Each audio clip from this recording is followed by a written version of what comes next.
মুসলিম, 1.1 billion Hindu, 500 million বৌদ্ধ এবং 15 million ইহুদি আছে। এরকম মোট 4300 ধর্ম রয়েছে পৃথিবীতে। এমন পরিস্থিতিতে কিছু মানুষ প্রশ্ন করেন, এতগুলো ধর্ম থাকতে আমি ইসলামকে কেন বেছে নেব? আমরা কিভাবে বুঝবো যে ইসলামই সত্য ধর্ম? এটা কি যুক্তি দিয়ে প্রমাণ করা সম্ভব? একে আমরা দার্শনিক দেকার্তের খুব মজার একটা কৌশলের সাহায্যে প্রমাণ করব। এর নাম হলো দেকার্তের সংশয়বাদ। সংক্ষেপে বললে তিনি বলছেন, ধরা যাক আপনার আপেল ভর্তি একটি ঝুড়ি আছে। আপনি ঝুড়িতে হাত ঢুকিয়ে একটি তাজা আপেল বের করে নিলেন। যখন আপনি আবারও ঝুড়িতে হাত দিলেন এবং এইবার যদি একটি পচা আপেল হাতে আসে, পচা আপেলগুলো বেছে ফেলে দিতে হলে একটা একটা করে আপেল হাতে নেবেন না। কোন আপেলটা তাজা আর কোনটা নয় সেটা দেখতে যাবেন না, বরং পুরো ঝুড়িটি খালি করে নিয়ে এরপর একে একে ভালো আপেলগুলো ঝুড়িতে রাখতে থাকুন। আজকের ইস্যুতেও একই কৌশল অবলম্বন করা যাক। আমি বলতে চাইছি, একে একে 4300 ধর্মকে যাচাই করা কি সম্ভব? আমার তো মনে হয় না। আমরা মহাবিশ্বে ছড়িয়ে থাকা সূত্রগুলোকে যুক্তি আর কার্যকরণ দিয়ে বোঝার চেষ্টা করি। একটি সত্য ধর্মে কি কি শর্তাবলী থাকা উচিত সেটা নির্ধারণ করা যাক। এই সূত্রগুলো দিয়ে আমরা একটি প্রশ্নের সরাসরি উত্তর খুঁজব, কেন ইসলাম?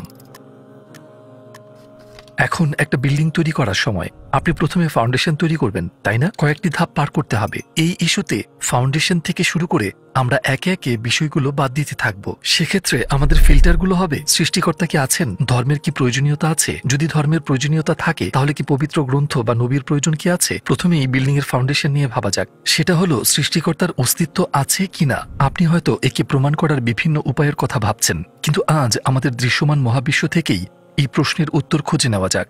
এখন আমি যে উদাহরণটা দিতে যাচ্ছি সেটা বুঝতে হলে একটু মন দিয়ে শুনুন। পদার্থবিজ্ঞান বলে, যদি কোনো কাজ সম্পন্ন হয় তাহলে সেই কাজ করতে পারার জন্য অবশ্যই একটি শক্তির অস্তিত্ব আছে, যে একজন সৃষ্টিকর্তা আছেন যিনি আমাদের বোঝেন কাজটি করার জন্য তার যথেষ্ট শক্তি থাকতেই হবে। যেমন আমি যদি একটি শিশুকে প্লেন ঠেলতে দেখি, আমি অবশ্যই তখন এর পেছনে অন্য কাউকে খুঁজবো, যেহেতু সেই শিশুর পক্ষে এই কাজ সম্ভবই নয়। আমি বরং বলবো প্লেনটি সরানোর পেছনে একটা যান্ত্রিক পদ্ধতি বা এরকম কিছু আছে। এমনকি আমি যদি স্বচক্ষেও দেখি যে শিশুটি প্লেনটিকে ঠেলছে, আমার মন তাৎক্ষণিকভাবে বলবে শিশুটির প্লেন সরানোর মতন যথেষ্ট শক্তি নেই। আমি শিশুটির আড়ালে থাকা সত্যিকারের সক্ষম ব্যক্তিটিকে খুঁজতে শুরু করব। আর যুক্তি এটাই বলে, তাই না?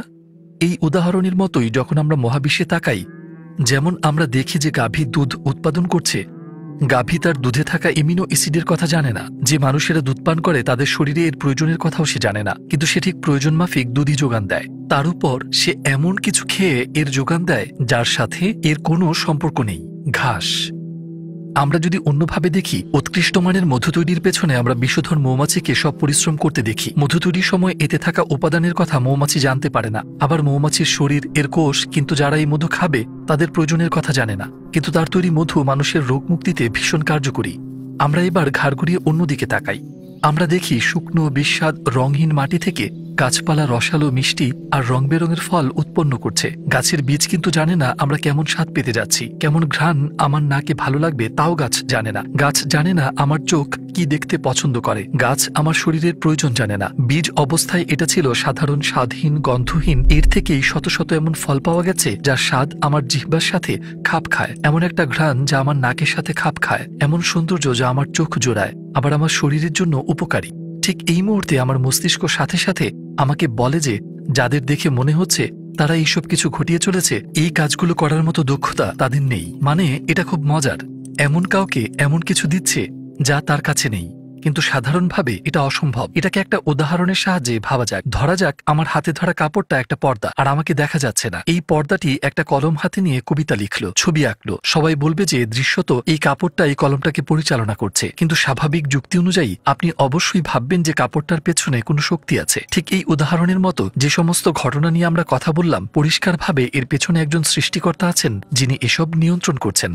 আমরা যদি এই উদাহরণগুলো পরিষ্কারভাবে বুঝে থাকি তাহলে আমাদের মনের চোখ দিয়ে আমরা দেখতে পাবো যে একজন সৃষ্টিকর্তা আছেন যিনি আমাদের বোঝেন, যিনি পর্দার আড়ালে কাজ করেন এবং আমাদের প্রয়োজন অনুসারে সবকিছু বাস্তবায়ন করেন। এখন যদি প্রথম ফিল্টার পরিষ্কার হয়, বৌদ্ধ ও জৈন এর মতো ধর্ম এবং নাস্তিক্যবাদ, অজ্ঞেয়বাদ, প্রকৃতিবাদ এবং সংশয়বাদের মতো দর্শন বাদ পড়ে যায়, কারণ একজন সৃষ্টিকর্তা থাকতেই হবে, আপনি তাকে যে নামেই ডাকুন না কেন। এখন আমাদের দ্বিতীয় ফিল্টারের কথা ভাবা যাক। এক্ষেত্রে আমরা যুক্তিবিজ্ঞানের তুলনামূলক পদ্ধতি ব্যবহার করব। ব্যাপারটাকে আমি এভাবে বলবো, আমরা যখন চারপাশে দেখি যে কোনো সময় যে কোনো জায়গায় এই নিয়মটা ধ্রুব। যদি আমরা চোখের সামনে কোনো কাজ, পণ্য দেখি, পণ্য নির্মাতা এর সম্পর্কে সবচেয়ে ভালো জানবে। আবার যখন কেউ এই নিয়ে কথা বলতে যাবে, যিনি এটা বানিয়েছেন তারই সবচেয়ে বেশি অধিকার এটি নিয়ে কথা বলার। যেমন আমি যখন একটা ফোন কিনি সেটার সাথে একটা ইউজার ম্যানুয়াল থাকে, তাই না? সেটা দেওয়ার মাধ্যমে প্রস্তুতকারী কোম্পানি কিন্তু আমাকে এরকম এরকম জানিয়ে দিচ্ছে যে এই ফোনটা আমরা বানিয়েছি, তাই যৌক্তিকভাবে আমরা এই সম্পর্কে সবচেয়ে ভালো জানি, একেবারে ছোটখাটো ডিটেল পর্যন্ত। আর এই ম্যানুয়ালটা দিয়ে আমরা সেই ব্যাপারটা স্পষ্ট করছি। একেবারে সাধারণ পণ্যেও সেটা থাকে। এরপর আমাদের মাথায় এই প্রশ্নটা আসে, যদি সাধারণ কোনো পণ্যেও ইউজার ম্যানুয়াল থাকে, এমনটা কি সম্ভব যে মহাবিশ্বের সৃষ্টিকর্তা, যিনি মানবজাতিকে সৃষ্টি করেছেন ও পৃথিবীতে পাঠিয়েছেন, তিনি তাদের দিক নির্দেশনার জন্য কোনো ম্যানুয়াল পাননি? ইতিহাস জুড়ে সমগ্র মানবজাতি এই প্রশ্নগুলো করে চলেছে। কে আমি কোথা থেকে এসেছি, কোথায় আমার গন্তব্য, আমার জীবনের মানে কি? এটাও কি সম্ভব যে সৃষ্টিকর্তা আমাকে এই প্রশ্নগুলো করতে পারার মতো মস্তিষ্ক দিয়েছেন, কিন্তু এর উত্তরগুলো পাবার জন্য কোনো বার্তা দেননি? নিশ্চয়ই তিনি আমাদের পথভ্রষ্ট অজ্ঞ অবস্থায় রাখবেন না। তিনি যোগাযোগ করবেন, তিনি কি চান জানাবেন এবং আমাদের পথ দেখাতে একটি নির্দেশিকা পাঠাবেন। তাহলে আমরা বুঝতে পারছি যে আমরা যে বিশ্বাসের খোঁজ করছি সেটা অবশ্যই বই নির্ভর। এর একটা নির্দেশিকা থাকতেই হবে। আর এই দ্বিতীয় ফিল্টারের সাহায্যে আমরা শিন্টোবাদের মতো ধর্ম এবং ইয়েটিসিজম, প্যান্থিইজম বা নিহিলিজমের মতো বিশ্বাস বাদ দিতে পারি। তো আপনি যদি এমন প্রশ্ন করেন যে আপনার কি মনে হয় একটা কিতাবই যথেষ্ট, স্কুলেও আমাদের বই দেওয়া হয়েছে, কিন্তু সেটা কি যথেষ্ট? শেখানোর জন্য একজন শিক্ষক কি আপনার প্রয়োজন হবে না? এমনকি আমাদের এমন শিক্ষক প্রয়োজন যে শুধু বই পড়াবে না, বরং ছাত্রদের ক্লাসরুমে টেনে আনবে আর বইয়ের প্রতি তাদের আগ্রহী করবে, এমনকি সেই সব ছাত্রদেরও যারা কথা শুনতে চায় না। আপনি নিশ্চয়ই বুঝতে পারছেন আমি এই রূপক দিয়ে কি বোঝাতে চাইছি। ঠিক একজন শিক্ষকের মতো যিনি উদাহরণ দিয়ে আর ব্যাখ্যা করে বোঝান, যিনি ক্লাসরুমে শৃঙ্খলা আনেন, আমরা যে ধর্মের সন্ধান করছি তাতেও একজন শেখানোর মতো নেতা প্রয়োজন। আমরা এভাবেও ভাবতে পারি, প্রতিটি ক্ষেত্রেই তথ্য নির্ভর জ্ঞান থাকে, আবার সেটার বাস্তবিক প্রয়োগ থাকে। কিতাবের ভেতরে লেখা হলো তথ্য নির্ভর জ্ঞান, তাই এমন একজনের প্রয়োজন যিনি বাস্তবিক জীবনে সেগুলোকে কাজে কিভাবে পরিণত করা যায় তা শেখাবেন। যখন কেউ প্রশ্ন করে আমি আমার জীবনের লক্ষ্য অনুযায়ী কিভাবে বাঁচব, আমার জীবনের ম্যানুয়াল অনুযায়ী, তার এমন একজন রোল মডেল প্রয়োজন যিনি তাকে হাতে কলমে দেখাবেন, যাতে সে নিজের জীবনে তা মেনে চলতে পারে। আমরা যদি শিক্ষকের উদাহরণে ফিরে যাই, শুধুমাত্র গাণিতিক সূত্রগুলো জানাই যথেষ্ট না, এর ব্যবহার ও প্রয়োগ দেখে শেখাটাও জরুরি। আপনার কি মনে হয় না যে নবীরূপে একজন নেতা থাকাটা খুব প্রয়োজন? এমনকি প্রাণী জগতেও এর অনেক উদাহরণ পাওয়া যায়। যেমন আপনি যদি একটা মৌচাক লক্ষ্য করেন, আপনি দেখবেন একটি বসতি সেখানে সমাজের মতো বাস করছে এবং তাদের লক্ষ্য উদ্দেশ্য এক। সে সমাজের নেতৃত্বে আছে একটি রানী মৌমাছি। আবার আপনি যদি একটি পিঁপড়ার ঢিবি দেখেন যাদের লক্ষ্য উদ্দেশ্য এক, আপনি নেতৃত্বে একটি রানী পিঁপড়া দেখতে পাবেন। আল্লাহ কি এমনটা করবেন যে এই গ্রুপগুলোকেও যখন তিনি নেতৃত্ববিহীন রাখেননি, তিনি কি মানবজাতিকে নেতাশূন্য রাখবেন? আমরা মানবজাতির কথা বলছি, পিঁপড়া বা মৌমাছির চাইতে অনেক বেশি গুরুত্বপূর্ণ প্রাণের কথা বলছি। আল্লাহ মানুষের ক্ষুদ্র জিহ্বার জন্য শত শত স্বাদের সৃষ্টি করেছেন। তিনি কি মানবজাতিকে দিশাহীন, লক্ষ্যহীন কোনো জীবন দেবেন? তিনি তাদের রাসূল পাঠিয়ে পথনির্দেশ করবেন না? এমনটা কি হতে পারে?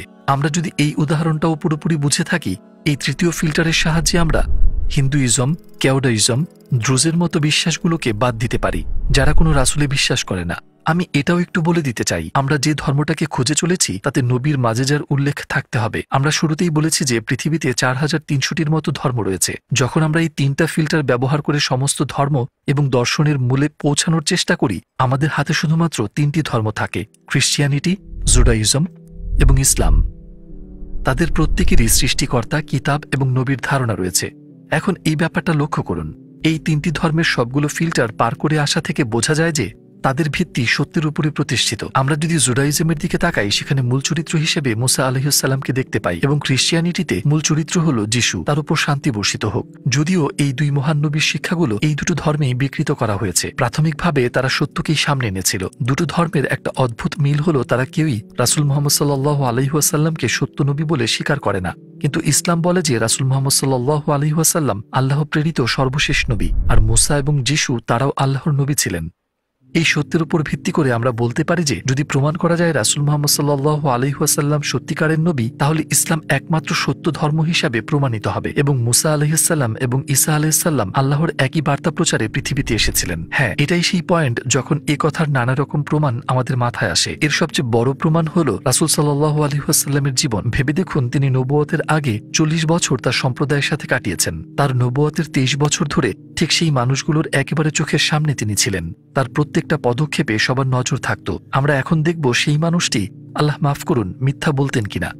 যুক্তির খাতিরে আমরা জানি যে মানুষগুলো পদমর্যাদায় ভীষণ কাছাকাছি, তারা একে অন্যের অনুকরণ করে থাকেন, কিন্তু অন্যজনের চাইতে কারো মর্যাদা যত কম হয় তাকে অনুকরণ করা ততই কঠিন হয়ে পড়ে। যেমন ইবনে সিনার কথা ভাবুন, যাকে পশ্চিমা বিশ্ব আবিসিনা নামে চেনে, এক প্রতিভাবান চিকিৎসক যার লেখা বই শতাব্দী জুড়ে পৃথিবীর বিভিন্ন বিশ্ববিদ্যালয়ে পড়ানো হয়েছে। একজন অশিক্ষিত ব্যক্তি ঠিক কতটুকু আবিসিনার অনুকরণ করবে বা তার নাম ভাগাবে? কোনো শহরে গিয়ে যদি সে বলে আমি আবিসিনা, ঠিক কতজন তাকে বিশ্বাস করবে? কিছু সময় পর যারা তার সাথে সময় কাটাবে তার আচরণ আর কার্যকলাপ দেখে বুঝে যাবে যে সে মিথ্যাবাদী।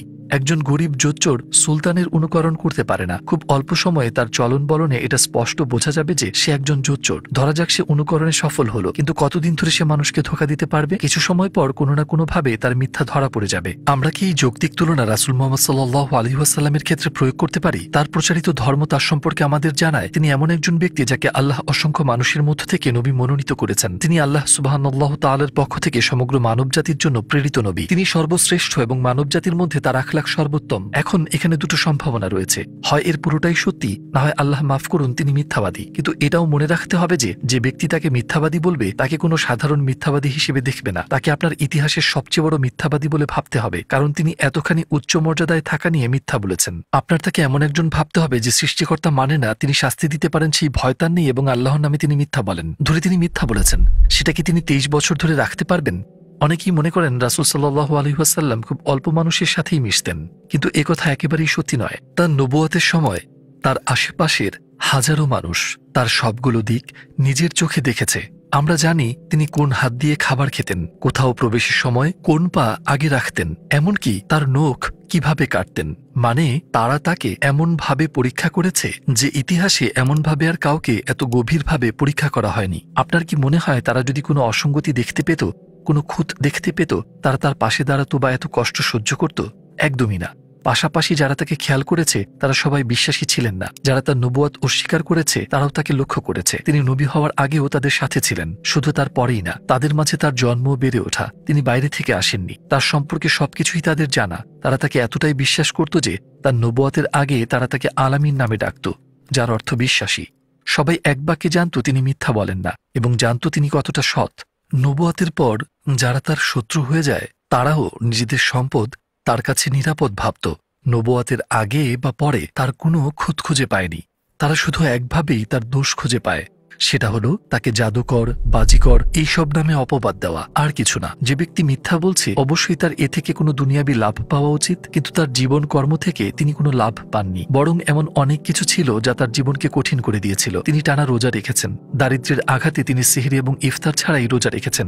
আয়েশা রাদিয়াল্লাহু আনহু বলেন, কখনো কখনো তার ঘরে টানা 2 মাস কোনো খাবার রান্না হতো না। তিনি খেজুর খেয়ে দিন কাটাতেন। তিনি রাতে ইবাদত করতেন, টানা সালাত আদায় করতেন। তাহাজ্জুদের সালাত কি? এটা রাতের শেষ তৃতীয়াংশে জেগে সালাত আদায় করা, তাই না? মুসলিমদের জন্য এই সালাত সুন্নাহ, ঐচ্ছিক, কিন্তু নবী সাল্লাল্লাহু আলাইহি ওয়াসাল্লামের জন্য এটা ছিল ফরজ, আবশ্যক।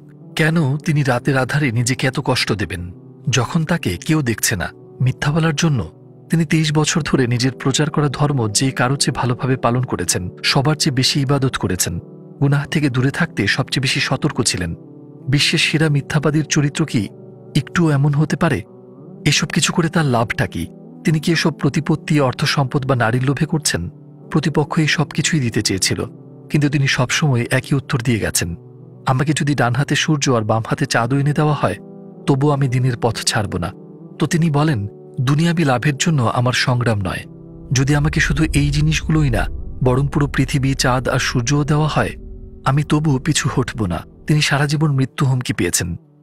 তিনি বারবার আততায়ীর ব্যর্থ শিকার হয়েছেন, তারা কেউ সফল হয়নি। নবী সাল্লাল্লাহু আলাইহি ওয়াসাল্লাম নিজ শয্যায় ইন্তেকাল করেন। কেন তিনি এত কিছু সহ্য করলেন? একটা মিথ্যার জন্য? কেন তিনি পাথরের আঘাত সহ্য করে নিলেন?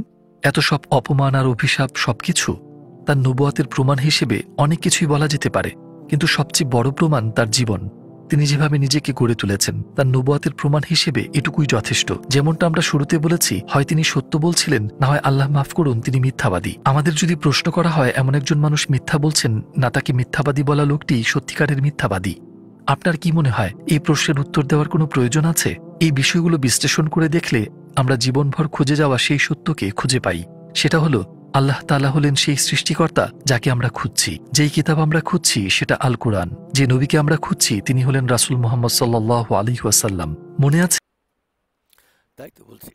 আমরা যে ক্যান্ডেলকে নিয়ে গবেষণা করে ফরেক্সকে আমরা যেই রাস্তায় খোঁজার চেষ্টা করছি, সেটা আসলে হলো এই ক্যান্ডেল বেইজ এবং ম্যাথমেটিক্যালি বেইজ এই ফরেক্স। এখানে আপনি ইসলামে যেমন হাজারো লোক আছে, হাজারো ক্যালকুলেশন আছে, হাজারো রকম আছে, সত্য হইল ইসলাম। আপনি মানেন আর না মানেন। এখানেও আমাদের সনাতন পদ্ধতিতে যে ট্রেডার আছেন, তারা মানেন আর না মানেন, এই ফরেক্স ম্যাথমেটিক্যালি চলে। আমি এটা প্রমাণ করে গেলাম। সবাই সে পর্যন্ত ভালো থাকবেন, সুস্থ থাকবেন। আসসালামু আলাইকুম।